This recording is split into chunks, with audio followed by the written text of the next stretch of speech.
The Pinecrest Estates neighborhood, located in the suburbs of Austin, Texas, is considered a paradise for the elite. The luxurious homes, meticulously trimmed gardens, and smooth asphalt roads create an idyllic setting. However, behind this perfect facade lies a harsh control system enforced by the Homeowners Association, HOA. They impose a series of regulations from house paint colors and fence heights to the types of plants allowed. Violators face heavy fines, and failure to comply can lead to dire consequences. Anna Thompson, a 42-year-old single woman, lives in a house inherited from her deceased parents. She was once a renowned federal judge, but after the unresolved death of her younger sister in a case, Anna decided to retreat into seclusion. She is a strong, independent woman who dislikes being controlled. When Anna moved to Pinecrest Estates, she received a notice from the HOA demanding that she join and comply with their rules. However, Anna flatly refused. She believed she had the right to live freely on her own property. The HOA was displeased with Anna's attitude and began to pressure her. They sent warning letters, fined her, and even threatened to sue her. One afternoon, Anna received a call from the HOA president, Richard Kane. His cold voice echoed through the phone, "Ms. Thompson, you have 2 weeks to join the HOA, or we will be forced to take action." Anna calmly replied, "This house is mine, and I won't let anyone control my life." That night, Anna was sitting in the living room reviewing documents related to her sister's old case. Suddenly, she smelled something burning. She stood up and walked toward the kitchen but found nothing unusual. When she turned back, flames were already flickering from the bedroom. Anna panicked and ran outside, trying to save her most important belongings. But the fire spread too quickly, consuming everything in an instant. She stood there, helplessly watching her home engulfed in flames. The sound of fire truck sirens blared, but it was already too late. When the fire was extinguished, Anna stepped into the ruins. On the remaining wall, she saw red paint spelling out, "This is the consequence of not complying with the HOA." Anna felt furious and powerless. She knew this was no accident. The HOA had gone too far by burning her house simply because she refused to join. But Anna was not one to be easily defeated. She decided she would not let them get away with it. Amid the ashes, Anna found a small metal box she had hidden carefully. Inside were important documents about her past, including her true identity. Anna smiled coldly. "You have no idea who you're messing with," she whispered. After the fire, Anna temporarily moved to a small hotel in downtown Austin. She spent her days thinking and planning. Memories of her past, of her time as a federal judge, gradually resurfaced. Anna knew she couldn't let the HOA escape justice. But first, she needed evidence. Anna started with the smallest details. She contacted an old friend in the police force, Detective Mark Harris, for help. Mark was the only one who still trusted Anna after she withdrew from the judicial system. Mark provided Anna with a fire report. According to the preliminary investigation, the cause of the fire was gasoline poured around the house and ignited. This was clearly an intentional act. Anna discovered that, a few days before the fire, a black truck had been seen parked near her house. The truck didn't belong to anyone in the neighborhood. Anna decided to talk to her neighbors to gather more information. However, most were too afraid to speak. Only an elderly woman, Mrs. Margaret, dared to speak up. "They've threatened all of us." Richard Kane said, "Anyone who dares to speak out will face consequences." "I know what they did to you, but I can't do anything." Mrs. Margaret recalled that, on the night of the fire, she had seen Richard Kane and 2 strange men lurking around Anna's house. With these clues, Anna decided to confront Richard Kane directly. She went to the HOA headquarters, where Richard sat in his luxurious office. "Do you think you can burn my house and get away with it?" Anna asked. "What are you talking about? I don't know anything about that fire." "You should be careful with your accusations," Richard replied. "I have evidence, and I will make you pay," Anna continued. "You're just a lonely woman with no money or power. What do you think you can do to us?" Richard retorted. As Richard sneered, Anna pulled out an old business card from her pocket. It read, "Judge Anna Thompson, United States District Court." Richard Kane was stunned. You're Judge Thompson? The one criminals call the Iron Judge." Anna smiled coldly. "That's right. And you've just made a huge mistake thinking I'm just an ordinary woman." With her true identity revealed, Anna knew she could use her old connections in the judicial system to seek revenge. She contacted some former colleagues, including a famous private investigator, John Carter, to gather more evidence about the HOA's illegal activities. John discovered that Richard Kane and the HOA members had been involved in numerous acts of corruption, money laundering, and intimidation. They were also connected to a local gang to carry out illegal activities. Anna decided she wouldn't just take revenge on Richard Kane but would dismantle the entire HOA system. She sat in her hotel room staring out the window. In her hands was a thick stack of evidence.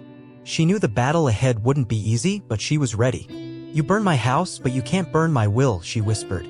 With the evidence she had gathered, Anna began to execute her plan. She knew that to overthrow the HOA and punish Richard Kane, she needed to act intelligently and leave no trace. Anna didn't just want revenge for herself, she also wanted to free other residents from the HOA's tyrannical control. Anna and Mark started working together. Mark, as a police officer, had access to crucial information. He also agreed to help Anna because he believed the HOA had overstepped legal boundaries. Mark discovered that Richard Kane had used HOA funds to invest in illegal projects, including arms trafficking. He also found evidence of Richard threatening and bribing local officials to protect his interests. Ultimately, Anna and Mark decided to publicize this evidence while pressuring other HOA members to reveal the truth. Anna knew that not all HOA members were complicit with Richard. She decided to approach those who might have been threatened or coerced into participating in illegal activities. Anna met with Laura Mitchell, an HOA member who felt remorse for what she had done. Laura revealed that Richard had threatened her family if she didn't comply with his orders. She provided Anna with confidential documents about the HOA's illegal financial transactions and agreed to testify if necessary. With the new evidence, Anna decided to confront Richard once more. She knew she had to make him lose his composure so he would make a mistake. "Anna, Richard, I know everything you've done. Arms trafficking, bribery, intimidation. Do you think you can escape? Richard, you have no power to stand against me. I have money and influence. You're just a failure. Anna, we'll see who the real failure is." Feeling threatened, Richard decided to act. He ordered his henchmen to follow and intimidate Anna. One night, as Anna was returning to her hotel, a black car tailed her. The car forced her to the side of the road and two thugs stepped out, intending to threaten her. But Anna wasn't someone to be easily subdued. She used her self-defense skills to take down both thugs. Anna then called Richard, "You've just made a huge mistake. I won't stop until you and your HOA are destroyed." Anna decided not to wait any longer.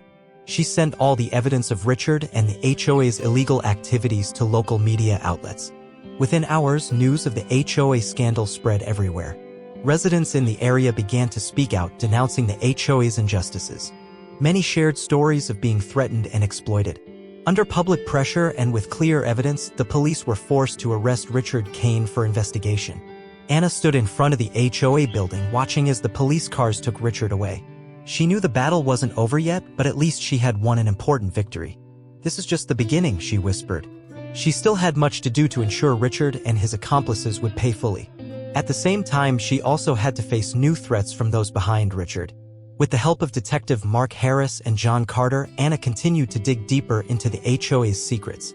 She discovered that Richard Kane was just a small part of a larger criminal network. Anna found documents about a shadow organization involving local officials and wealthy businessmen. They used the HOA as a tool to control and exploit residents. Anna decided to publicize all this information while pressuring corrupt officials to resign.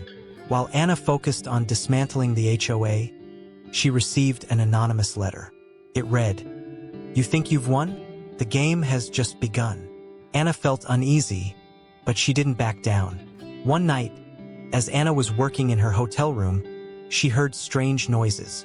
She quickly turned off the lights and hid. Two thugs broke into her room, intending to assassinate her.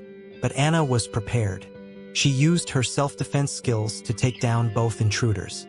Afterward, she called some of her former colleagues in the judicial system, asking them to protect her and investigate those behind the assassination attempt.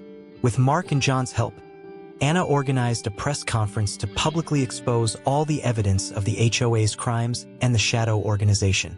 She also called on other residents to speak up and fight for justice together. News of the scandal spread quickly, sparking outrage in the community.